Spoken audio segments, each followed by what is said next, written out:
प्रश्न है कि voice Roy sir John Lawrence के पीरियड में क्या क्या इंपॉर्टेंट इवेंट्स हुए थे। अगर इनको बारे में हम समझने की कोशिश करें तो पहले तो पीरियड होता है कि किस पीरियड में थे गवर्नर जनरल और वॉइस रॉय। 64 से 1869 के पीरियड में ये रहे हैं। और अगर हम इस चीज को देखें कि वही मेन इवेंट्स जो पूछे गए हैं तो क्या इवेंट्स रहे। एक तो फेमाइन हुई थी उड़ीसा राजपुताना बुंदेलखंड एरिया में, फेमाइन कमीशन बनाई गई थी। इसके अलावा इनके टाइम पर टेलीग्राफिक लाइंस है, ये बनाई गई थी यूरोप और इंडिया के बीच में। इससे क्या फायदा होता है, कम्युनिकेशन। ठीक है, कम्युनिकेशन के लिए उसको इंप्रूव किया था। इसके अलावा पंजाब टेनेंसी एक्ट बनाई थी, भूटान के साथ लड़ाई करी थी। और जिस चीज के लिए बहुत फेमस है, एक policy of masterly inactivity. Afghanistan में कि जो पंगे हो रहे हैं उसमें फंसना ही नहीं है, ठीक है, इनएक्टिविटी करते हैं। तो यहाँ पर जैसे इनके बारे में अगर हम देखें कुछ रिकॉर्ड्स हैं, तो जॉन लॉरेंस है, नए फेस तो नहीं थे, इन्होंने बहुत चीजें ऑर्गेनाइज करी थी। जैसे सप्लाई जो प्रोवाइड कर रहे थे ब्रिटिश आर्मी के लिए। पंजाब में जब पहली एंग्लो सिख वॉर हुई थी 45-46 के बीच में, यहाँ पर इनको कमिश्नर बना दिया गया था जलंधर का। और फिर जब सेकेंड एंग्लो सिख वॉर हुई थी उस टाइम पर इनको मेंबर बना दिया गया था पंजाब बोर्ड ऑफ एडमिनिस्ट्रेशन का। इनके बड़े भाई थे हेनरी जेमी लॉरेंस, उनके अंडर इनको रखा गया था। इन्होंने इस टाइम पर बहुत से रिफॉर्म्स करे थे, ठीक है, जैसे कि अबॉलिश करी थी इंटरनल ड्यूटीज। इसके अलावा इन्होंने इस्टेब्लिश करी थी कॉमन करेंसी इस एरिया में, है ना, तो कॉमन करेंसी बनाई थी और एक पोस्टल सिस्टम डेवलप किया था। इसके अलावा इन्होंने इस एरिया में पंजाबी इंफ्रास्ट्रक्चर भी बनाया था, जिसकी वजह से ये बहुत पॉपुलर हुए थे। इनको उस टाइम पर पंजाब का सेवियर भी कहा जाता था। और पार्शियली उस टाइम पर जो हम कहते हैं ना कि यहाँ पर म्यूटनी हो रही थी, उसको भी इन्होंने करब किया था। तो म्यूटनी क्योंकि एक पॉपुलर इमेज थी ना, जनरल सिख जो डिटेस्ट कर रहे थे तो मुगल्स है ना उनके प्रति जो एरिया था। तो एक अच्छे एडमिनिस्ट्रेटर की तरह इनको देखा जाता है। फिर जब मैं पंजाब में लॉरेंस को एग्रीमेंट हुआ था, अफगान लीडर थे दोस्त मोहम्मद खान, ठीक है, और उसी टाइम पे इनके टेन्योर में ही इनको वॉइस रॉय भी बनाया गया। तो तभी गवर्नर जनरल वॉइस रॉय हम कहते हैं, क्योंकि पहले वॉइस रॉय कौन थे, ठीक है ना, तो हम समझते लॉरेंस। तो इन्होंने एक कॉशियस पॉलिसी रखी थी। जैसे अफगान्स है, पर्शियंस है, तो इनको समझ आता था कि इन लोगों के साथ लड़ेंगे तो रिसोर्सेज ही खत्म होंगे। तो इन्होंने क्या पॉलिसी चलाई थी ना, लॉरेंस की पॉलिसी ऑफ मास्टरली इनएक्टिविटी। तो ये क्या बिलीव करते हैं कि इंटरफेयर करने की जरूरत नहीं है इंटरनल अफेयर्स में अफगानिस्तान के। इन्होंने क्या किया, जैसे वॉर ऑफ सक्सेशन हो रही थी अलग अलग प्रिंस के बीच में, तो जो भी प्रिंस होता था नेक्स्ट उसको मान लेते थे कि ठीक है, उन्होंने बोला कि हम सब लड़ गए हैं तो अब यहाँ पर अब मैं नेक्स्ट राजा हूं, तो मान लेते थे। जैसे दोस्त मोहम्मद है, शेर अली है, इनके बीच वॉर ऑफ सक्सेशन हो रहा था। अगर इसको समझने की कोशिश करें, क्योंकि मास्टरली इनएक्टिविटी को समझने के लिए कि वहां क्या क्या हुआ, कुछ एग्जाम्पल तो देंगे ना जब हम कह रहे हैं। तो लॉरेंस है, ये कॉशियस थे अफगानिस्तान और पर्शिया के साथ डील करने में। जैसे दोस्त मोहम्मद की डेथ हुई थी 9 जून 1863, तो उस टाइम पे जो शेर अली है, थर्ड सन थे इनके, इनको हेयर एक्नॉलेज कर दिया गया दोस्त का, ठीक है, और रिकॉग्नाइज कर दिया गया अमीर अफगानिस्तान का। तो जैसे ही उसने अपने आप को रिकॉग्नाइज किया, लॉरेंस भी मान गया, ठीक है, और उन्होंने कह दिया कि हाँ जो मोहम्मद अली है आपका बेटा, this he will be the heir apparent, जो नेक्स्ट रूलर बनेगा। उसके बाद वहां पर एक लॉन्ग सिविल वॉर होती रही क्योंकि तीसरा बेटा था जो बन गया था। तो यहाँ पर उस टाइम पर जो ओल्डर सन थे दोस्त अफजल और अजूम, इन्होंने पोजीशन ले ली अफगानिस्तान की, और पार्शियली इनको डी फैक्टो रूलर लॉरेंस ने उस टाइम पे मान लिया कि छोटा भाई था पहले उसको रूलर मान लिया, फिर उसके बाद बड़े भाई उन्होंने रूल वापस लेने की कोशिश करी, और जब एरिया उनके पास आ गया तो ये भी मान गया, ठीक है। तो उस टाइम पर ये रिफ्यूज कर रहे थे रिकॉग्निशन को, ये शेर अली का, बट यहाँ पर है ना, तो उस टाइम ये चेंज कर दिया इन्होंने, पहले शेर अली को मान दिया फिर यहाँ पर चेंज करके आ गए बड़े भाई के लिए, है ना। फिर हम देखते हैं कि अफगानिस्तान में इसके बाद क्या हुआ, दोबारा से यहाँ पर शेर अली था, है ना, पावर यहाँ पर तो बैक इन पावर आ गए। तो 1869 में तो इन्होंने नोटिफाई किया कि मैं दोबारा से पावर में आ चुका हूं, तो लॉरेंस ने फिर से उसको मान लिया।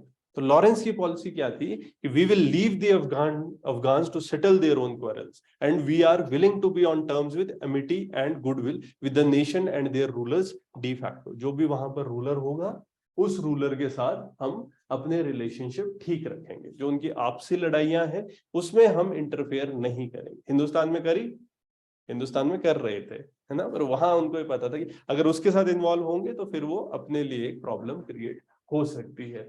तो इसी को हम इनकी जो पॉलिसी है ना, पॉलिसी ऑफ मास्टरली इनएक्टिविटी, ठीक है। और अगर इसको जनरली देखें, जैसे एल्गिन है, लॉरेंस है, मायो और नॉर्थब्रुक, इनकी कलेक्टिवली ये सब ने ये पॉलिसी ऑफ मास्टरली इनएक्टिविटी किया था। और ऑब्जेक्टिव क्या था इस ब्रिटिश पॉलिसी का कि इस पीरियड में, है ना, इस एरिया को, ये लैंड को रेस्ट देना है।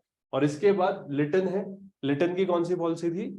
Forward policy. उनके टाइम पर लड़ाई हुई थी और फिर उसके बाद बैकफायर हुई थी चीजें ना। शिमला में कहां पर ये अफगानिस्तान के लिए बातचीत हुई थी?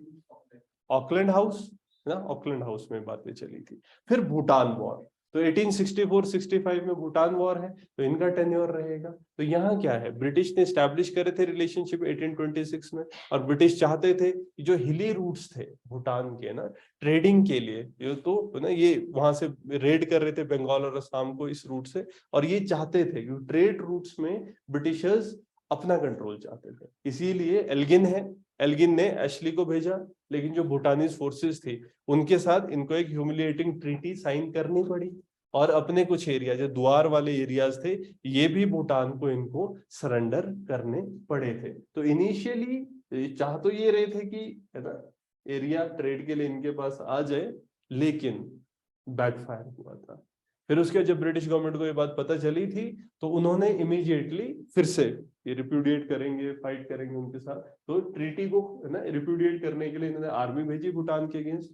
ब्रिटिश आर्मी शुरू में सेटबैक्स हुए, लेकिन फिर धीरे धीरे इन्होंने, जिस द्वार वॉर कहते हैं हम, तो उस टाइम पर ये जीत गए थे, इन्होंने भूटानीज आर्मी को हरा दिया। और यहाँ पर फिर क्या हुआ था, ट्रीटी ऑफ सिंचुला, ठीक है, 11 नवंबर 1865 में हुई थी। और भूटान के पास जो टेरिटरीज थी, असम दुआर वाला एरिया, बंगाल दुआर, तो ये 80,000 किलोमीटर, है ना, ये देवांगिरी, है ना, देवथांग, ये सब ब्रिटिश को दे दिए थे।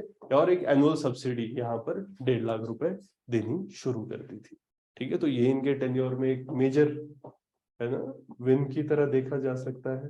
कंट्रोल यहाँ पर ब्रिटिशर्स का बढ़ गया था। इसके अलावा इनके टाइम पर उड़ीसा में फेमाइन्स हुए थे, ठीक है। जो 1866 वाला पीरियड है, बहुत ज्यादा पहले ड्रॉट हुआ, उसके बाद फिर यहाँ पर जैसे राइस, है ना, राइस की क्रॉप्स थी, इसकी डिस्ट्रक्शन हो गई थी। तो हाँ, गवर्नमेंट ने इंपोर्ट तो किया बाद में राइस बाहर से और लोगों को बचाने के, लेकिन तब तक बहुत लोग मारे जा चुके थे, ठीक है। इससे ये चीज समझ आई कि इनेबिलिटी है, कि डील नहीं कर पा रहे हैं फेमाइन सिचुएशन उड़ीसा के अंदर। फर्दर एक फियरफुल लॉस, है ना, लाइफ का इसकी वजह से हो रहा था, बहुत लोग मारे गए फेमाइन के टाइम पर। इसके अलावा फ्लड्स भी बहुत हुए थे, ठीक है, डिवास्टिंग फ्लड साथ साथ में हो रहे थे। तो जो फेमाइन और फ्लड है इसमें बहुत लोग मारे गए, अराउंड 40 से 50 लाख लोग मारे गए 2 साल में। इसके अलावा बीमारियां भी शुरू हो जाती है, ठीक है, एक तो खाना नहीं मिल रहा है, इम्यूनिटी कम है, फिर फ्लड आउटब्रेक कर रहा है, इस वजह से कॉलेरा और मलेरिया ये इस टाइम पर आउटब्रेक हो गया था।